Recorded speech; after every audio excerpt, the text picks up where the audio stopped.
Hi guys, and welcome back to another video where today we're going to be predicting the scores of week 30 of this, the 2019-2020 Premier League season. Yes, the Premier League is back finally. In a way. But unfortunately? In a way, yeah. In a way, there's no fans going to be at any of these matches, which is, a massive problem. Doesn't weigh too well with either of us really, but it's back. There is going to be a bit of football on TV, even though we have been continuing to watch the Bundesliga and all that sort of thing.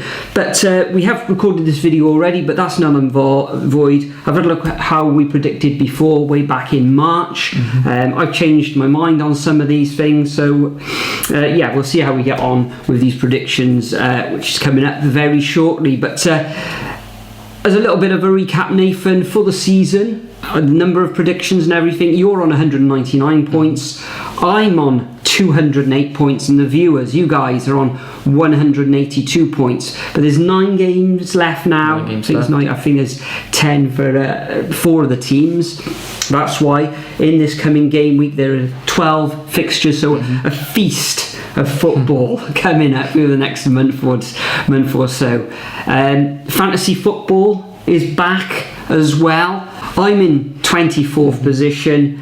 You're way down in 151st position with 1,296 points. But although I haven't really played it this season, so gave up a little bit, yeah. But let's have a look at that. The top few.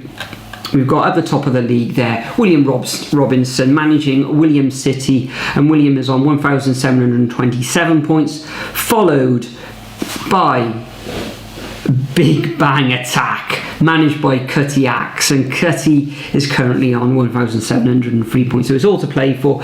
And just a little bit of news on the fantasy football, which resumes on Wednesday along with the Premier League. You've got unlimited transfers to make up.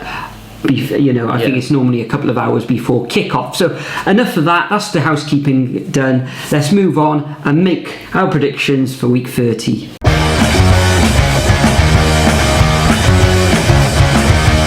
Before we start the predictions, we have had to change cameras, unfortunately, so sorry if the quality's a little bit worse. But first up, we've got the Wednesday evening kickoff on Sky between Aston Villa and Sheffield United. 6 o'clock kickoff on a Wednesday. That's disgusting.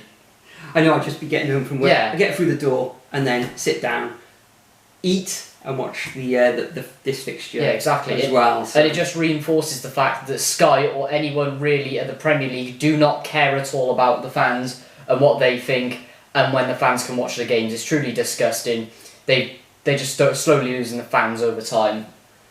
But anyway, moving on to the fixture. Aston Villa, 19th position, game in hand. If they win their game in hand, then they go out of the relegation zone. Sheffield United, joint 6th at the moment. They're in 7th place, but they can really push. Well, they're in the Europa League places for now, but they could push a little bit further to get up the table. Last time around, 2-0 win to Sheffield United. I think that's going to continue. Aston Villa had poor form before the league stopped, but I think that is going to continue and they're going to start to fall down the table. I believe if this season ended on predicted points, then they finish bottom. So I'm going to go for a solid 2-0 Sheffield United victory. Yeah, I think Sheffield United are going to win this fixture as well, Nathan. Prior to the enforced lockdown, of course, Aston Villa were in dire straits, hadn't scored they didn't score in the last 2 matches. Sheffield United, second best defensive record in the league, although interestingly when they're playing away from home they haven't actually scored more than 1 goal away from home since 8th of December, so they're tricky going away from home slightly, Sheffield United, so I'm going to go for a 1-0 away victory for the Blades. Aston Villa really do need to pick up these points or they're going to be in the Championship next season. Okay, next up, on Wednesday evening, later on, at 8:15, we've got Manchester City against Arsenal. This, again, is on Sky Sports. We've got a nice evening of watching football on that Wednesday evening. Manchester City, I think the likes of John Stones are coming back in. Sane should be back as well. He's been off for all of the season. I think, was it in the very first fixture he picked up that injury, or one of the very first fixtures? Deporte, is it Deporte? Laporte. Laporte, rather. Deporte. Laporte should be back as well. Arsenal pre-season, I think they had one good result, and then I think they got beat by Brentford. So 3-2 to Brentford. Yeah, but you can't really take anything.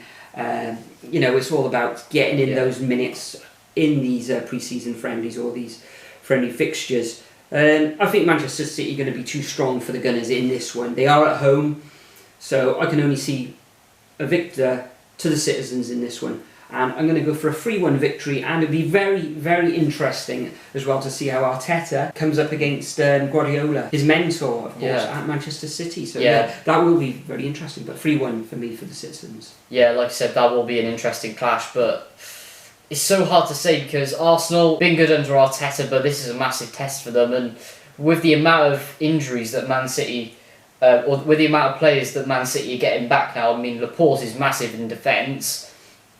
And really, Man City have struggled at the back without Laporte all season because I think they've had to play Fernandinho back there, but he's not a defender.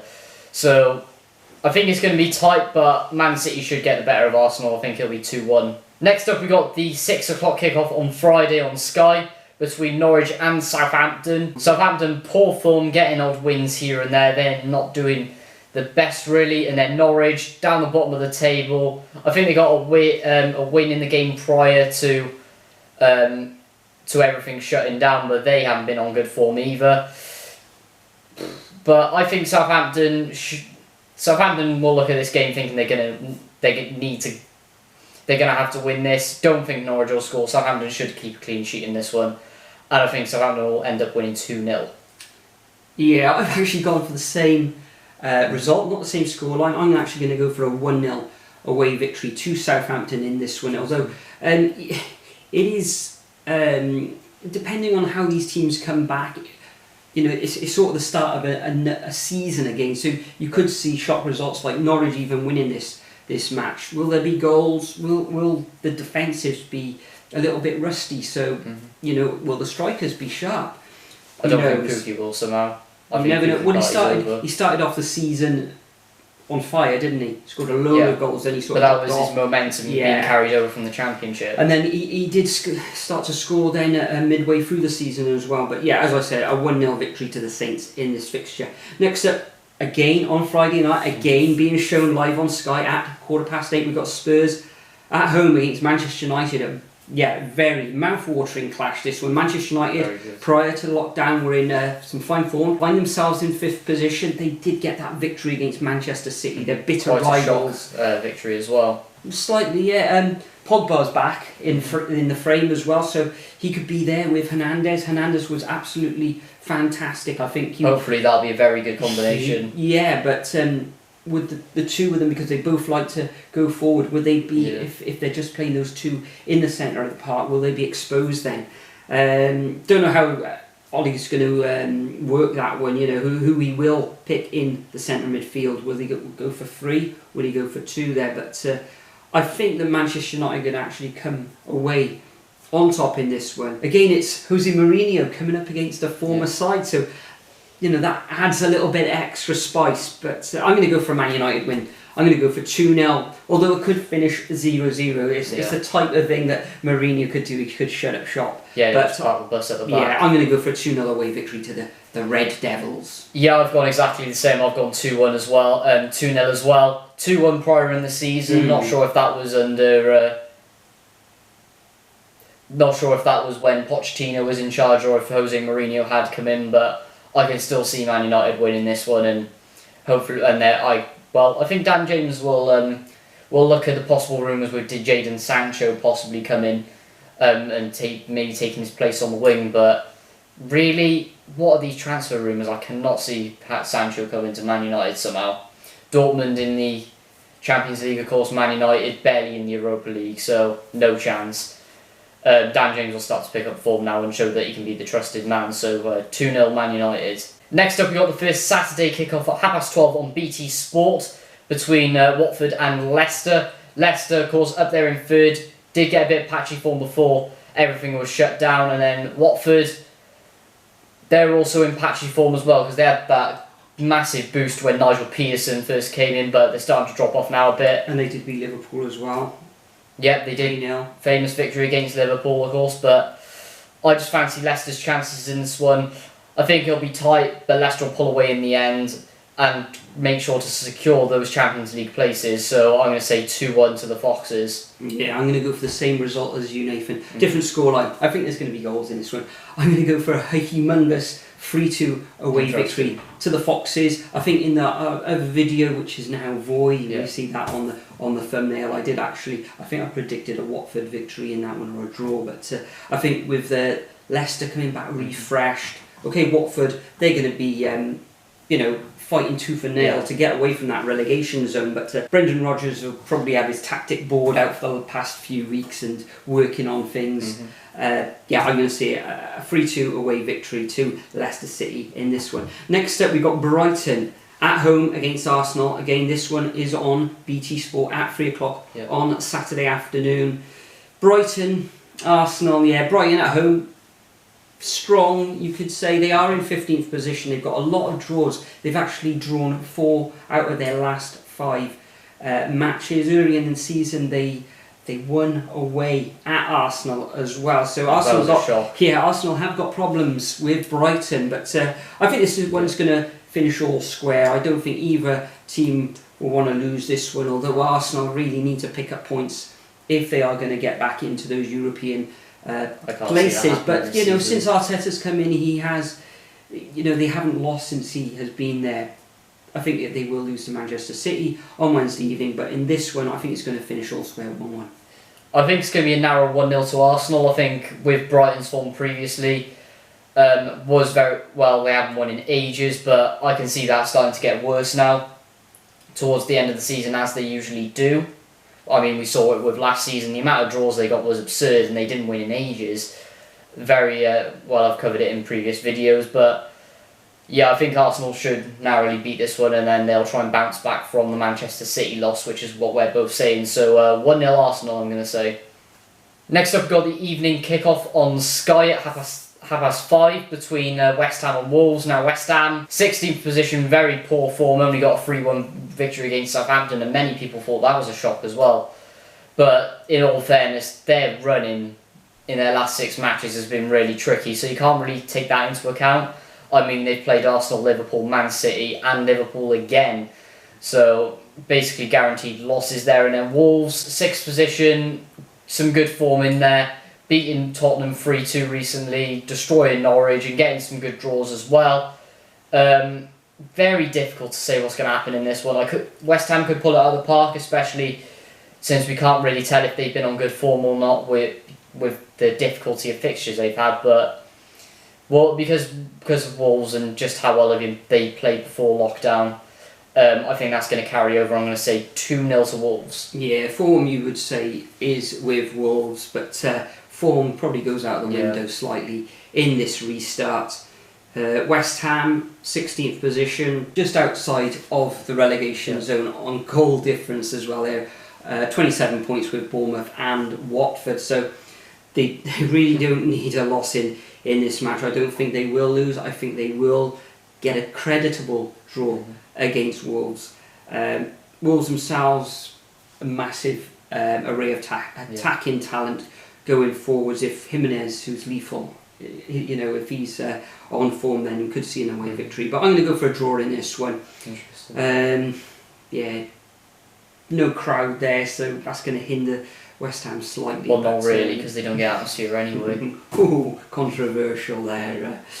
That's not because of West Ham's fault, that's just because of the ground you play at. That's another story though, isn't it? Since they left the bowling ground. So I'm going to go for a 1-1 draw in this match. Now, the true evening fixture, that one was actually at tea time, Nathan, but this 7:45 BBC, whether this is going to be on BBC One, BBC Two, or on sort of the BBC web service, streaming service, I don't know at the moment. It could be on the iPlayer, but let's say it's on BBC One anyway. We've got Bournemouth against Crystal Palace. Probably a little bit better than watching Casualty or something like that on a Saturday evening. That's if you live in the UK, of course. But this is on BBC, as we say. Bournemouth find themselves in 18th position at the moment. Early in the season, Crystal Palace beat them 1-0 at Selhurst Park. Palace find themselves in 11th position, winning their last 3 fixtures. They beat Watford, Brighton and Newcastle, so teams that aren't really high up in the table, sort of mid to struggling teams there. So there's not going to be a lot in this one. Bournemouth have got Callum Wilson and Josh King, so they're going to be looking to get on the score sheet. Can Palace keep them at bay? Don't know. Palace going forward themselves, really quick. Great attacking. Roy Hodgson's still there. I think it's going to be a narrow victory to the Eagles in this one. I'm going to go for a 1-0 away win to Crystal Palace. Yeah, Bournemouth, before everything shut down, had massive injury problems. That's probably why they're so far down the table. Josh King was out for ages, and their injury list was insane, really. But I have no idea how this one's going to go. I mean, Palace's good form at the end was mainly because they were playing teams in the lower half, and then coming up against the likes of Southampton where they lost 2-0 and all that. I can't separate either of them, 1-1. Also Nathan Ryan Fraser as well. There's rumours or actual concrete proof that he's refusing to play as well. There's, his contract is up, and I'm not sure it's coming in for him, the likes of Chelsea, Arsenal perhaps. So it's not all good there down at the Cherries down on South Coast. So. Okay, so moving on to the Sunday matches at 2 o'clock on Sky. We've got Newcastle versus Sheffield United.